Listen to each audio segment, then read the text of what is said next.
నాన్న మనము ఈ రోజు నుంచి రామాయణం గురించి చెప్పుకుంటున్నాం మన అనధ్యాయంలో. నెలకి ఒక 8 రోజులు మన ప్రార్థన అయిన తర్వాత మనం రామాయణం చెప్పుకుందామా? సరే, రామాయణం చెప్పుకోబోయే ముందు రాముడి శ్లోకంతో మొదలుపెడదాం. మనందరం ప్రతిరోజు పఠించే ఆపదామ హట్టాలతో మొదలు పెడదామా? చెప్పండి అందరు నాతో పాటు.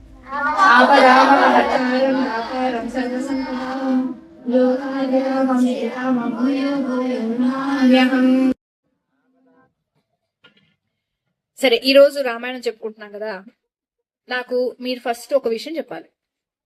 ఎప్పుడు జరిగింది ఈ రామాయణం? త్రేతాయుగంలో జరిగింది. ఇప్పుడు మనం ఎందులో ఉన్నాం? కలియుగంలో ఉన్నాం. అప్పుడెప్పుడో త్రేతాయుగంలో రాముడు ఏదో చేస్తే కలియుగంలో మనం ఎందుకు మాట్లాడుకోవాలి చెప్పండి?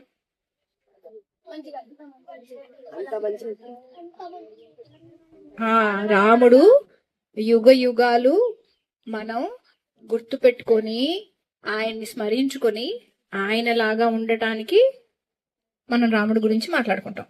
సరే, ఇప్పుడు ఇందాక మీరు చెప్పారు కదా, రాముడు దేవుడు. రాముడు దేవుడా? దేవుడు అయ్యాడా? రాముడు దేవుడు అయ్యాడు. మీలాగా నాలాగానే రాములు వారు సామాన్య మానవుడిగా జన్మించారు, రాజవంశంలో జన్మించారు. కానీ మీలాగా నాలాగే మనిషి. మీ రామాయణం మొత్తంలో రాముడు ఎక్కడ నేను విష్ణుమూర్తి స్వరూపం, నేను భగవంతుణ్ణి అని చెప్పలేదు. కృష్ణుడు చెప్పారు. కృష్ణుడు మాటి మాటికి చెప్పారు, అడుగడుగునా చూపించారు ఆయన లీలలు. రాముల వారు లీలలు చూపించలేదు, ఆయన ప్రతాపం చూపించారు.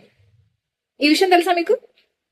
రాముడు వారు మొత్తం రామాయణంలో దశరథాత్మజుణ్ణి అని చెప్పుకున్నారు. నేను దశరథుడి కొడుకుని. ఆయన ఐడెంటిటీ ఏంటంటే ఆయన ఐడెంటిటీ, ఆయన గుర్తింపు ఏమని చెప్పుకున్నారు? ఆయన పరిచయం చేసుకున్న ప్రతిసారి ఆయన ఋషుల్ని చెప్పుకున్నారు, ఆయన తండ్రిని చెప్పుకున్నారు. తండ్రి కొడుకుగానే రామాయణం మొత్తం మాట్లాడతారు ఆయన. దేవుడు అని ఎక్కడ చెప్పరు. సో అది మనం మస్ట్ గుర్తుపెట్టుకోవాలి. సరే, ఇప్పుడు దేవుడు అయ్యాడని చెప్పుకున్నాం కదా, ఎందుకు దేవుడు అయ్యాడు? ఇందాక చాలా చాలా ఆన్సర్స్ చెప్పారు కదా. ధర్మాన్ని పాటించారు, సత్యాన్ని పలికారు, అధర్మాన్ని నాశనం చేశారు, ఇంకా తండ్రి మాట జబదాటలేదు. ఎంత కష్టం వచ్చినా సరే తండ్రి మాటని కొంచెం కూడా జబదాటలేదు. అలాగే ఒకసారి మాట ఇస్తే, ఒకసారి ఒక నిర్ణయం తీసుకుంటే దాన్ని దాటలేదు ఆయన. ఇంకా మహాపరాక్రమం కదా.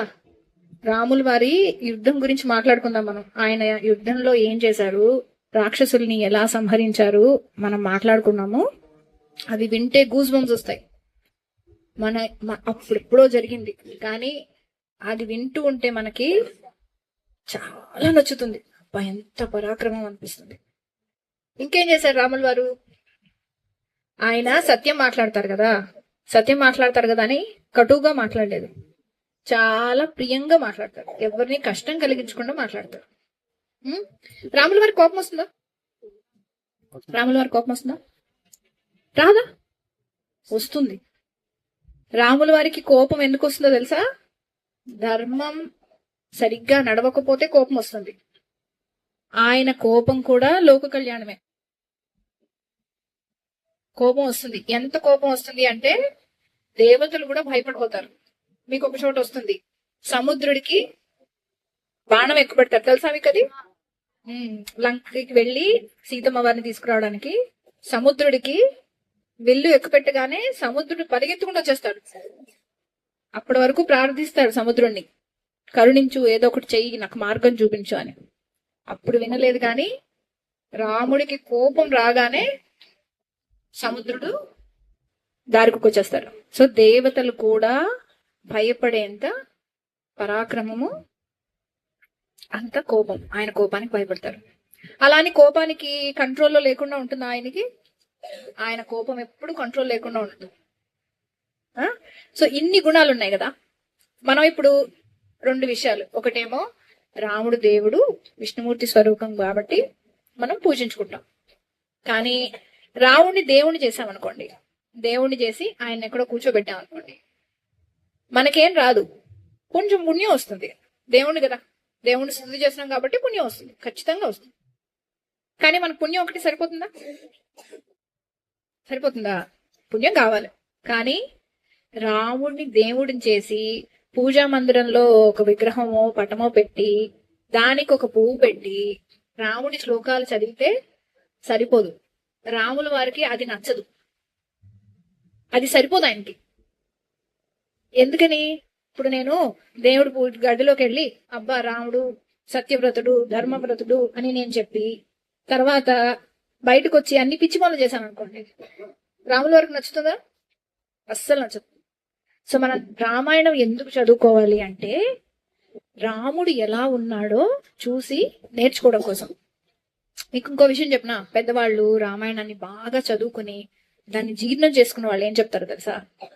మనకి లైఫ్ లో, మన జీవితంలో ఎప్పుడన్నా ఏదన్నా ఒక సందేహం వచ్చింది అనుకోండి, ఏదన్నా ఒక సమస్య వచ్చింది అనుకోండి, మనము ఆ సమస్యని ఎదుర్కోవడానికి లేకపోతే ఆ సందేహం తీర్చుకోవడానికి ఏం చెప్తారు తెలుసా?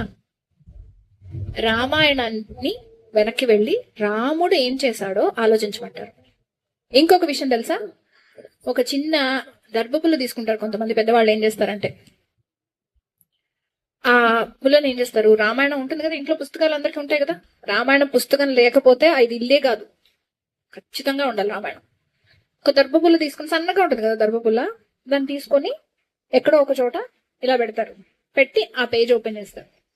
చేస్తే పెద్దవాళ్ళు ఏం చెప్తారంటే రాముడి మీద నమ్మకం ఉన్న వాళ్ళకి, రాముడి లక్షణాలు అందిపుచ్చుకునే వాళ్ళకి వాళ్ళకున్న సమస్యకి ఆన్సర్ దొరుకుతుంది అంటారు. అది ఒక ఆస్పెక్ట్. ఇంకొకటి, రామాయణం అంటే వేద సారం. మీరందరూ వేదాలు నేర్చుకుంటున్నారు కదా, దానికి అందరికీ వేదం నేర్చుకునేటప్పుడు అర్థం తెలిసిపోదు కదా, మళ్ళీ మీరు భాషను చదువుకోవాలి కదా. వేద సారం నేర్చుకోవాలంటే ఏం చదవాలి? రామాయణం చదవాలి, రామాయణం తెలుసుకోవాలి. ప్రతి అక్షరం, ప్రతి శ్లోకం మంత్రపూరితం. రామాయణం మొత్తం మంత్రంతో నిండిపోయింది కాబట్టి అది చదివితే మనలో తేజం వస్తుంది. రామాయణం మొత్తాన్ని మనం ఇలా ఆవాహన చేసుకోవాలి. రాముడు ఎప్పుడూ తన సొంత తెలివితేటల్ని ఉపయోగించలేదు. అంటే తెలివితేటలు లేవని కాదు, చాలా తెలివైన ఆయన. కానీ ఆయన నిర్ణయాలు, జీవితంలో ఆయన వేసే అడుగు, ఆయన మాట్లాడే మాట దేని మీద ఉంటాయి? శాస్త్రం ప్రకారమే ఉంటాయి. వేదం ఏమి చెప్తే రాముల వారు అదే చేశారు, అది తప్ప ఇంకోటి చేయలేదు. నేను ఈ సన్నివేశంలో నాకు ఇలా చెయ్యాలని కరెక్ట్ అనిపిస్తోంది అని ఎప్పుడు అనలేదు ఆయన. ఆయన ఏమనేవాళ్ళు తెలుసా? శాస్త్రం ఇది చెప్పింది కాబట్టి మనం ఇది చెయ్యాలి అని. అంటే ఆయన తెలివితేటలు లేవనా? కాదు, చాలా తెలివైన అని చెప్పాను కదా అక్కడ.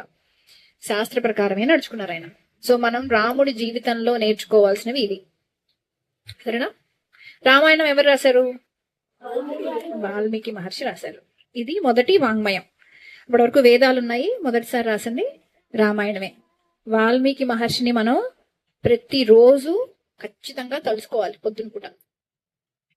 రామాయణం లాంటి ఒక మహాకావ్యాన్ని, ఒక మహా వేద సారాన్ని నింపిన శాస్త్రాన్ని మనకి ఇచ్చారు ఆయన. మనం అందరం కూర్చుని మాట్లాడుకోగలిగినంత ఈజీగా చేసి ఇచ్చారు ఆయన. ఇంకొకటి, వాల్మీకి ఉన్న ఒక వరం ఏమిటో తెలుసా? ఆయన ఈ రామాయణం రాయడం మొదలు పెట్టే టైంకి రాముల వారు ఆల్రెడీ పుట్టేశారు. రాముల వారికి పట్టాభిషేకం అయిపోయింది. రామాయణం మొదటిసారి ఎవరికి చెప్పారో తెలుసా మీకు? రామాయణం ఇప్పుడు మన దాకా వచ్చింది కదా, మనం కూర్చుని మాట్లాడుకుంటున్నాం కదా. ఫస్ట్ రామాయణం విన్నది ఎవరు? లవకుశలు. చెప్పండి కూడా ఎవరికి. రామాయణం మొదటిసారి విన్నది లవకుశలు. కాబట్టి రాముడు పుట్టేసిన చాలా కాలానికి రామాయణం రాయడం మొదలు పెట్టారు. అయితే వాల్మీకి ఉన్న వరం ఏంటంటే ఆయనకి యథాతథంగా రామాయణం ఎలా జరిగిందో, రాముడి చరిత్ర ఎలా జరిగిందో అది మొత్తం ఆయనకి కళ్ళ కట్టినట్టు ఒక మూవీ లాగా ఆయన కళ్ళ ముందు కనిపిస్తుంది. అది ఆయనకున్న వరం. బయట జరిగేదే కాదు. ఇప్పుడు నేను వీడికి ఒక పుస్తకం ఇస్తున్నాను అనుకోండి, పుస్తకం ఇచ్చేది కనిపిస్తుంది కదా, నేను మనసులో ఏమనుకుని పుస్తకం ఇచ్చానో వాడికి కూడా వాల్మీకి తెలిసిపోతుంది. అలాంటి వరం ఉంది ఆయనకి.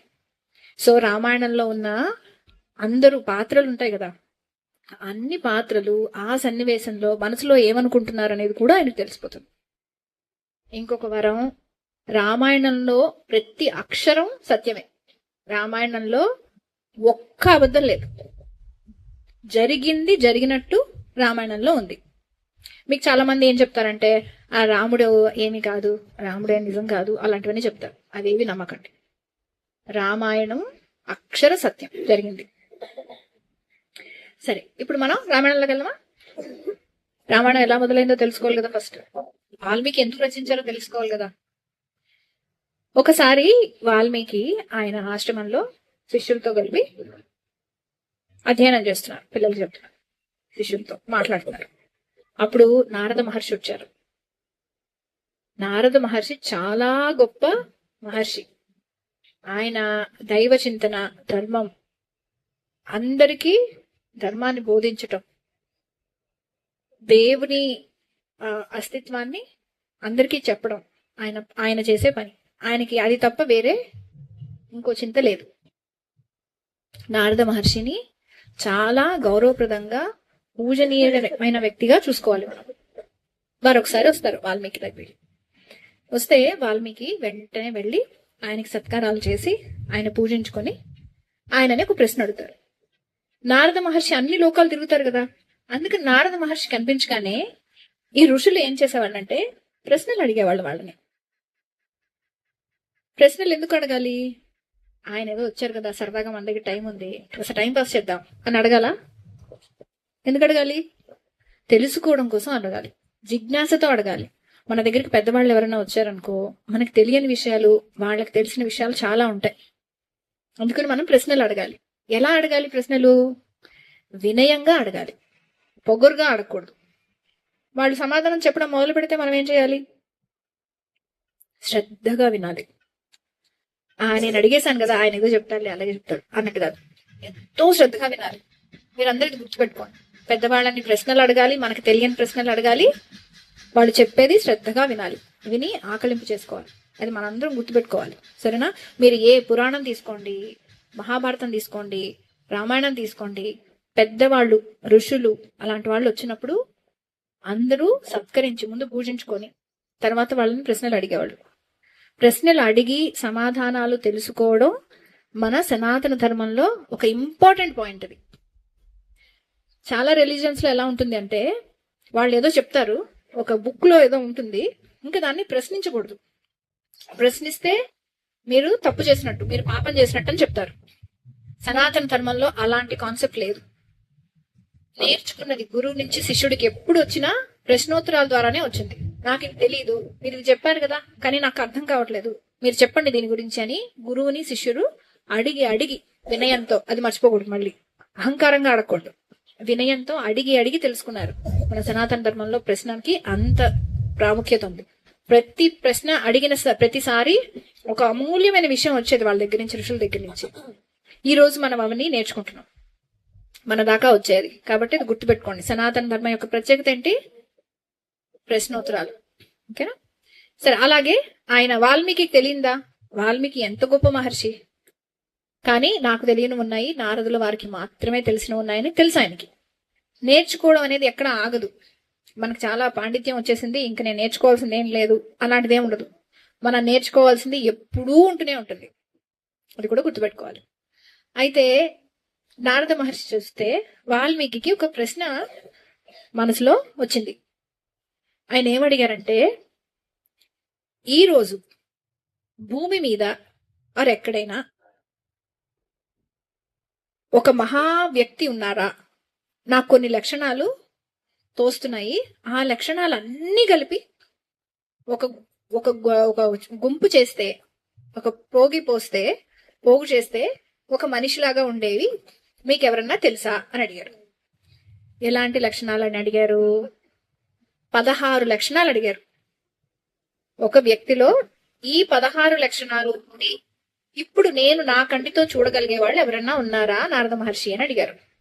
ఏమేం ప్రశ్నలు అడిగారు, ఏమేమి లక్షణాలు అడిగారు మనం చెప్పుకుందామా? గుణవంతుడు అంటే అన్ని మంచి గుణాలు ఉన్న వ్యక్తి. వీర్యవంతుడు, వీర్యవంతుడు అంటే చాలా ధైర్య సాహసాలు ఉన్నవాడు. ధర్మవంతుడు అంటే ధర్మాన్ని పాటించేవాడు, అది తెలుసు కదా. సత్యవ్రతుడు, ఎప్పుడు సత్యమే మాట్లాడేవాడు. ప్రియ భాషణం చేసేవాడు అంటే సత్యం మాట్లాడతాను కదా, రే నువ్వు అస్సలు బాగాలేదురా, చిచి నువ్వు అస్సలు ఏం బాగాలేదు చూడటానికి అంటే అది సత్యమా? సత్యం పక్క వాళ్ళకి నొప్పించకుండా చెప్పడమే కరెక్ట్. నొప్పించుకుంటారు. చూడటానికి చాలా అందంగా ఉండేవాడు. పుంసా మోహన రూపాయి అంటారు, విన్నారా? అంటే మగవాళ్ళు చూసి కూడా రాముల వారిని మోహించేవాళ్ళట, అంత అందమైన వ్యక్తి. చూడడానికి అలా ఉన్న వ్యక్తి. తర్వాత అన్ని జీవులు, ఒక్క మనుషులు, నా కుటుంబం, నా ప్రజలే కాకుండా అన్ని జీవులు కష్టపడకుండా వేటిని నొప్పించకుండా ఉండేవాడు. జితక్రోధ అంటే కోపాన్ని జయించినవాడు. దేవతలు కూడా కోపానికి భయపడేవాడు. అదేంటంట ఇప్పుడే కదా కోపం జయించేవాడు అంటున్నారు, మళ్ళీ దేవతలు కూడా ఆయన కోపం చూస్తే భయపడేవాడు అంటున్నారు ఏంటి అంటే, దాన్ని చెప్పాను కదా, కోపం కూడా మంచి కోసుకుంటే దేవతలు భయపడతారు. రాక్షసుల కోపానికి భయపడరు వాళ్ళు, మంచి కోపానికి భయపడతారు. ఇంకా ద్యుతిమంతుడు అంటే ప్రకాశంతో వెలిగిపోతున్నవాడు. శాస్త్రజ్ఞుడు, పండితుడు, అన్ని శాస్త్రాలు తెలిసినవాడు. అసూయ లేని వాళ్ళు, నా దగ్గర ఇది ఉంది, వాడి దగ్గర అది ఉంది, అది బాగుంది కాబట్టి నాకు అసూయ అనే లక్షణం లేదు ఆయన దగ్గర. లక్షణం తెలిసినవాడు అంటే నేను ఎవరు అని తెలిసినవాడు. దాని గురించి తెలియడానికి మీకు కొంచెం సమయం పడుతుంది, బట్ ఆత్మవాడు. మంచి చరిత్ర కలిగినవాడు అంటే ఏ కుటుంబంలో పుట్టాడు, ఎలాంటి ఇంట్లో పుట్టాడు అనేది చాలా ఇంపార్టెంట్. ఆయన చేతిలో లేదది, దేవుడు కాబట్టి ఆయన చూస్ చేసుకున్నారు. కానీ మంచి చరిత్ర గలవాడు. ఎలాంటి చరిత్ర ఉంది? సూర్యవంశంలో పుట్టారు ఆయన, ఇక్ష్వాకు వంశంలో పుట్టారు ఆయన. సో అంత మంచి చరిత్ర ఉన్నవాడు. సో ఇలా 16 లక్షణాలు. ఇప్పుడు మీరు ఒకటి చెప్పండి, మీలో ఎవరికన్నా ఈ 16 లక్షణాల్లో ఒక 8 లక్షణాలు ఉన్నాయని చెప్పగలమా? ప్లస్ సగం మనలో ఎవరికన్నా ఉన్నాయా? ఒక 8 పోనీ ఒక 3. అలాంటి వ్యక్తి ఉండడం చాలా అరుదు. ఎందుకు అడిగారు వాల్మీకి? అందరిలో కామన్ గా ఉన్నాయనుకో ఈ 16 లక్షణాలు, ప్రతి ఒక్కళ్ళలో ఉండేవి అనుకో, ఆయన వెళ్ళి నారద మహర్షిని అడగక్కర్లేదు కదా, అవునా? అడిగారు అంటే ఇలాంటివి ఉండడం చాలా కష్టం, అరుదు. కానీ ఎవరైనా ఉండుండొచ్చా అని అడిగారు వాల్మీకి. అడిగితే అప్పుడు నారద మహర్షి ఏం చెప్పారు? ఉన్నాడు, ఇప్పుడే ఉన్నాడు, నువ్వు చూడటానికి నీ కళ్ళతో ఉన్నాడు. ఎవరు అంటే ఇక్ష్వాకు వంశంలో పుట్టిన రాముల వారు ఉన్నారని చెప్పారు. ఎవరికి పుట్టారు? దశరథుడికి పుట్టారు. ఆయన దశరథుడి కొడుకు ఉన్నాడని చెప్పారు. అప్పుడు ఆయన ఏం చేశారంటే, నారద మహర్షి చాలా జిజ్ఞాస క్రియేట్ చేశారు ఆయనకి, వాల్మీకి. అబ్బా, ఇంకా వాల్మీకి అయితే ఆయన దగ్గర కూర్చోండి, మహర్షి నాకు చెప్పండి ఆయన గురించి, నాకు వినాలని చాలా కోరికగా ఉంది అంటే, ఆయన అప్పటి వరకు జరిగిన రామాయణం మొత్తం ఒక 100 శ్లోకాల్లో, మొత్తం రామాయణాన్ని ఒక 100 శ్లోకాల్లో ఆయన చెప్పారు. శతశ్లోకి రామాయణం అంటారు. ఈ రోజుకి కూడా చాలా మంది ఆ శతశ్లోకి రామాయణం ప్రతిరోజు పారాయణ చేస్తారు. చాలా మహత్వ కలిగిన రామాయణం అని అంటారు, అది చదువుకుంటారు అందరు. సో దానిలో మొత్తం రామాయణం వచ్చేసి నారద మహర్షి ఏం చేశారంటే, మీరు తపస్సు చేయండి, మీరు ఇది రామాయణం రాయాలి మీరు అని అంటారు అని నారద మహర్షి వెళ్ళిపోతారు. నారద మహర్షి వెళ్ళిపోయిన తర్వాత ఈయన వాల్మీకి ఏం చేస్తారు? తమసా నది దగ్గరికి వెళ్ళి అక్కడ ఆయన సంధ్యావందనం చేసుకోవడానికి వెళ్తారు. చాలా ఆహ్లాదకరంగా ఉంటుంది మొత్తం అక్కడ వాతావరణం. ఆయన చాలా ప్లెజెంట్ గా ఉంది అని అనుకుంటారు. ఈ లోపల ఒక క్రౌంచ్ పక్షులు 2 చెట్టు మీద ఉంటాయి. ఆ పక్షుల్ని చూసి ఆయన ముచ్చట పడతారు అన్నమాట. అరే బాగున్నాయే, 2 చక్కగా స్నేహంగా ఉంటాయి. ఈ లోపల ఒక బోయేవాడు ఏం చేస్తాడు, ఒక పక్షిని బాణంతో కొట్టి చంపేస్తాడు. సో పక్షి కింద పడిపోతుంది, చనిపోతుంది. చనిపోతే ఆ రెండో పక్షి పాపం ఏడుస్తూ ఉంటుంది. ఏడుస్తూ ఉండేటప్పటికి, ఆడపక్షి ఏడుస్తూ ఉండేటప్పటికి వాల్మీకి హృదయం మొత్తం చాలా బాధగా అయిపోతుంది. ఆయన ఆ బోయేవాడిని శపిస్తారు. ఒక శ్లోకంలో, నువ్వు ఎక్కువ కాలం బతుకో, ఈ క్రౌంచ పక్షిని ఇలా చంపేశావు కాబట్టి నువ్వు తొందరలో చనిపోతావు అని శపిస్తారు. శపించి అప్పటికి ఆ బోయేవాడు పాపం చాలా బాధపడతాడు. ఆ తర్వాత వాల్మీకి చాలా చాలా చాలా మదన పడతాడు. అదేంటి నా నోట్లో నుంచి ఇలాంటి మాట వచ్చింది, నేను ఎందుకు ఆ బోయేవాడిని అలా శపించాను, నువ్వు చనిపోతావు తొందరగా, ఎందుకు శపించాను నేను అని బాధపడతారు అన్నమాట. బాధపడి ఆయన ఆశ్రమానికి వెళ్ళిపోతారు. ఎంతసేపు కూర్చున్నా. ఆ తర్వాత ఆయన ముందు ఒక దివ్య తేజస్సు ఒకటి వస్తుంది. చతుర్ముఖ బ్రహ్మగారు వస్తారు ఆయన ముందుకి. వచ్చి ఆయన అంటారంటే, ఈ మాటలు నువ్వు పలకలేదు వాల్మీకి, నీ ద్వారా సరస్వతి పలికించింది. నువ్వన్న శ్లోకానికి అర్థము బోయేవాడు తొందరగా చనిపోవాలి అని నువ్వు అనుకుంటున్నావు. అదే శ్లోకాన్ని నువ్వు మళ్ళీ సరిగ్గా అన్వయించుకో. సంస్కృతానికి అంత చక్కటి వ్యాకరణం ఉంది. సంస్కృత పదాలని ఒక రకంగా చూస్తే ఒక మీనింగ్ వస్తుంది, ఒక శ్లోకాన్ని డివైడ్ చేస్తే ఇంకో మీనింగ్ కూడా వచ్చేటట్టు ఉంటుంది. మీరు మళ్ళీ చూడండి, మీరు అన్న దానిలో ఏముందో మీకు తెలుస్తుంది అంటారు అన్నమాట. అప్పుడు ఆయన మళ్ళీ తను అన్న శ్లోకాన్ని సమీక్షించుకుంటే అర్థం ఏం తెలుస్తుందంటే, విష్ణుమూర్తిని లక్ష్మీదేవిని ప్రార్థించిన శ్లోకంగా అయిపోతుంది. అప్పుడు ఆయనకు అర్థమవుతుంది, ఓహో ఇది నేను ఓన్లీ ఇన్స్ట్రుమెంట్ అని. ఇప్పుడు ఇది ఉంది కదా మైక్, నేను మాట్లాడుతున్నాను, అది యాంప్లిఫై చేసి మీకు వినిపిస్తుంది. మైక్ మాట్లాడుతుందా, నేను మాట్లాడుతున్నానా? వాల్మీకి ఏమనుకున్నారు, అప్పట్లో మైకులు లేవు కానీ చెప్తున్నాడు. వాల్మీకి అంటే నేను ఇన్స్ట్రుమెంట్, అంటే దీని ద్వారా నేను చెప్తున్నాను, నా ద్వారా రామాయణం వస్తోంది. ఒక మహత్ కార్యానికి నేను ఒక పరికరంలా ఉపయోగపడ్డాను అని ఆనందపడి అప్పుడు రామాయణం రాయడం మొదలు పెడతారు. చెప్పాను కదా ఇందాక, సరస్వతీదేవి ఏమి వరం ఇచ్చింది ఆయనకి, అందరి మొత్తం అన్ని పాత్రల యొక్క మానసిక సంఘర్షణ, వాళ్ళ మనోభావాలు అన్నీ తెలుస్తాయి. ఏం జరుగుతుందో కళ్ళ కట్టినట్టు కనిపిస్తుంది. కాబట్టి ఇంకా నువ్వు రాయడం మొదలు పట్టమని చెప్తాను. మొత్తం రామాయణం అనుష్ఠుప్ ఛందస్సులో ఉంటుంది. మన మన గాయత్రి మంత్రం ఉంటుంది కదా, ఆ ఛందస్సులో ఉంటుంది మొత్తం. ఇక్కడి నుంచి ఆయన రాయడం మొదలు పెడతారు. ఈ రోజుతో మనం ఇక్కడ ఆపుకుందాము. మళ్ళీ రేపు మొదలు పెట్టుకున్నాం. అసలు రామాయణం మొదలయ్యేది రేపటి నుంచి, సరేనా? రేపు బాలకాండతో మొదలు పెడదాం. ఇప్పటి వరకు చెప్పిందంట ఏంటి, రామాయణం బ్యాక్గ్రౌండ్ ఎలా వచ్చింది, రామాయణం మొదలైంది అని చెప్పేది. ఇంకా రేపటి నుంచి మనం బాలకాండ మొదలు పెడతాం.